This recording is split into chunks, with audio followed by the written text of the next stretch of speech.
In an attempt to keep up with some of the latest YouTube news and controversies, I figured I'd make a comment on the recent Jordan B. Peterson controversy, the UK Channel 4 News interview with Peterson. Is Jordan Peterson dangerous? It's difficult to get a good grasp on what he's really about in this interview, or even in some of his other clips on YouTube. I'll probably do a more elaborate analysis of him according to timeless parameters at some point, but for now I'll focus on this particular interview. Jordan Peterson, you've said that men need to, quote, grow the hell up. Tell me why. So basically, he's a clinical psychologist from Canada trying to help people, and in his own words, to grow up and assume responsibility. But is this any different from what any social order is attempting to do? What we want to know is how he would go about attempting to do this. Grow up and assume responsibility means different things to different people and to different cultures. That's why I wish the female reporter, Kathy, would have inquired more into his ideas and methods. You help people understand why it's necessary and important for them to grow up and adopt responsibility. Why that isn't a shake your finger and get your act together sort of thing. Why it's more like a delineation of the kind of destiny that makes life worth living. I've been telling young men, but it's not. I wasn't specifically aiming this message at young men to begin with. It just kind of turned out that way. What he attempts to communicate is sound, I guess. He doesn't appear to endorse the usual destructive demands and pointing fingers that have been counterproductive.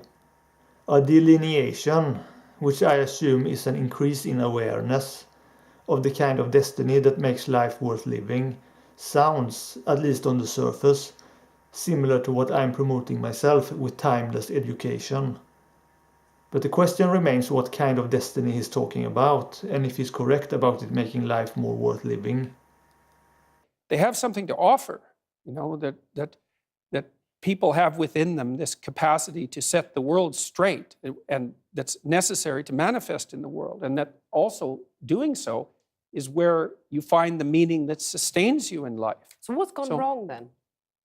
Oh God, all sorts of things have gone wrong.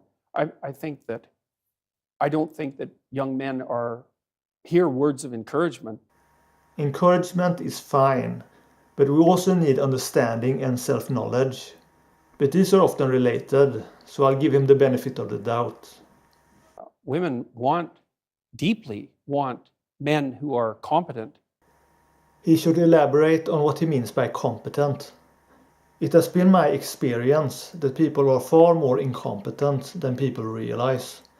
And the danger is not those who are visibly or obviously incompetent, but those who are perceived as competent, suitable for life, but in reality are the most destructive, because nobody questions them and they receive undue admiration and status. One of the things that you do as a clinical psychologist is assertiveness training. I've had many, many women, extraordinarily competent women, in my clinical and consulting practice, and we put together strategies for their career development that involve continual pushing, competing for higher wages. Helping people develop some of their underdeveloped skills is fine. But what about questioning the actual cultural norms that prevents people from being themselves? Peterson clearly seems to question current left-wing and feminist norms that suppress what people naturally are. But what about other norms that are more subtle, such as the illusion that money buys happiness? People are being enslaved and exploited by the market. But again, there's not much to go on since the reporter doesn't ask the essential questions. We could get to a point where people were treated fairly or more fairly. I mean, people are treated pretty fairly in Western culture already, but we could... No, I don't think people are. Neither men nor women. Not when it comes to the system vis-a-vis the human being. I mean, sure, there's less of a gender gap now and there are more oppressive cultures than the West. But I don't think he's taking it seriously enough or perceives the real problem. Civilization itself, forcing people to work to an excessive degree, often with meaningless jobs, is not treating people fairly. I mean, it's a lot of money, it's an interesting there's a job, certain you know? number of men, although not that many, who are perfectly willing to sacrifice virtually all of their life to the pursuit of a high-end career. So they'll work, these are men that are very intelligent, they're usually very, very conscientious, they're very driven, they're very high energy, they're very healthy, and they're willing to work 70 or 80 hours a week, non-stop, specialized at one thing to get to the top. He says that these men are very intelligent, but define intelligence. It doesn't sound very healthy, sane or intelligent to me. And when you factor in that these kinds of leaders have brought us to the brink of catastrophe, of the depletion of natural resources, the exploitation of people for labor and the artificial market, then by my measure it's closer to pathology. Peterson even admits that women who don't strive for such ambitions are more sensible. So you're saying women are just more sensible. They don't want that because it's not a nice life. I'm saying that's part of it, definitely. And But still, women aren't going to make it. That's what you're really it saying. depends on your measurement techniques. Yes, exactly. What is Peterson's measurement technique? Or does he leave it up to the individual to decide, who may be subject to unhealthy cultural influences? An individual who may not know enough about themselves or the world to make a sensible measurement. I didn't say that women shouldn't be striving for the top or anything like that, because I don't believe that for a second. Striving for the top, but you're going to put all those hurdles in their way, as has been in their way for centuries, and that's fine. You're saying that's fine. There's talk of striving for the top from both Peterson and Cathy, but no questioning of what really is healthy or sane in this context. There's no questioning of the cultural norms for success. Such questioning is vital for societal sanity. No, I really The think patriarchal I system really is think just that's fine. silly.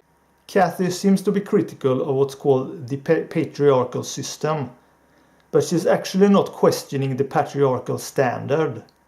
The patriarchy is not just an external social order based on male dominance or male numbers.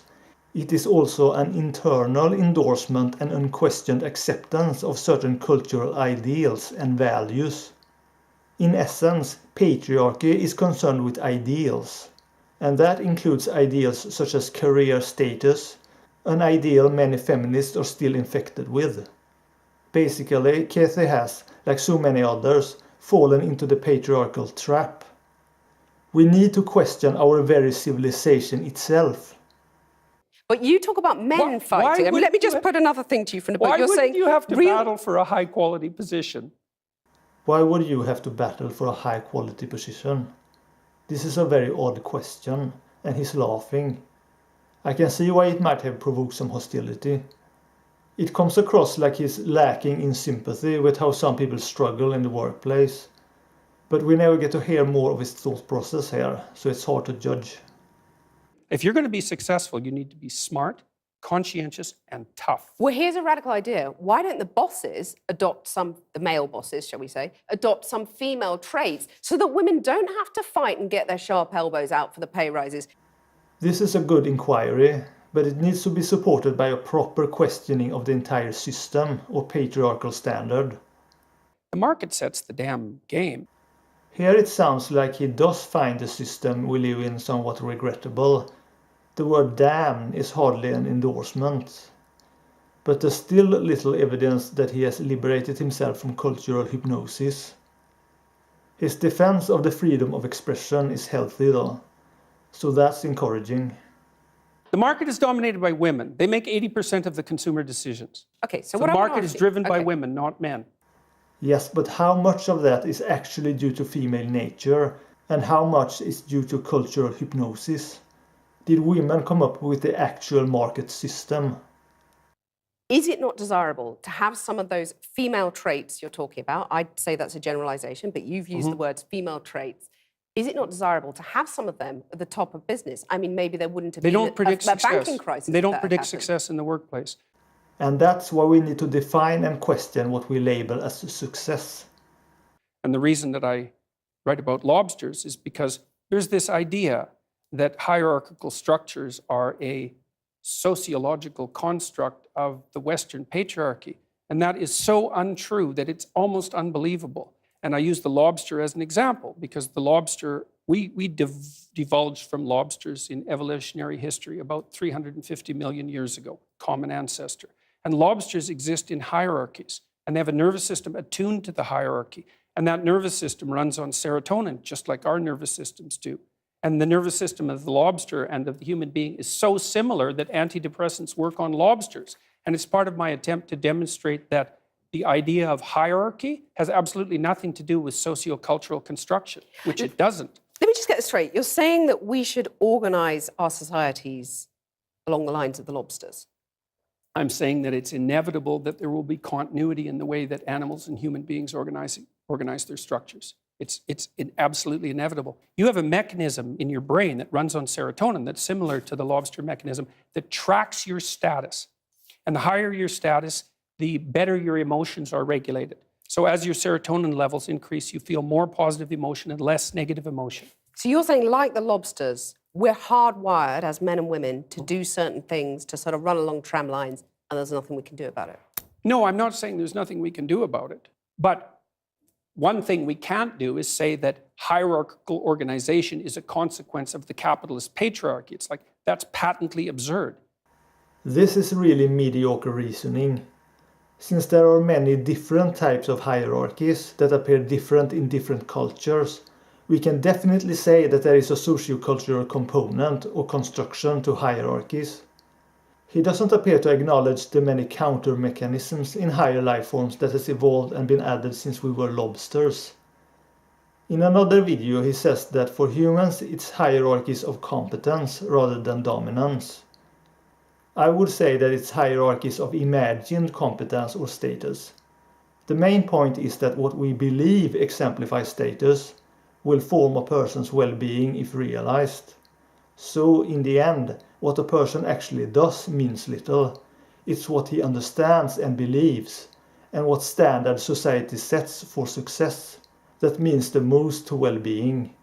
How much does a lobster understand? And so what is his solution? If a hierarchy is unavoidable, because people need to win to feel good, then are a majority of people doomed to feel miserable, since a hierarchy always entails people existing at a lower level. You can't have winners who feel good about themselves without having losers to rise above. How do you make a sane society where the majority or all of the people are winners? Doesn't that require some idea of equality or change in cultural attitude towards what constitutes success? It seems that in his fear of extreme left-wing ideas of forcing people into the same mold for the sake of equality, Jordan Peterson attempts to defend the idea of patriarchy or hierarchy as natural and necessary by, somewhat clumsily, pointing towards lobsters. But in doing so, he may actually be feeding the far right with not so healthy ideas that will not make things better. Perhaps if he'd been given more time to talk about these things, he could have elaborated more on the ideas. But even looking at his videos online, it's hard to determine where he's actually going with all this. Is Jordan B. Peterson dangerous? I would have to make a further inquiry and see how things develop. This is Timeless Education.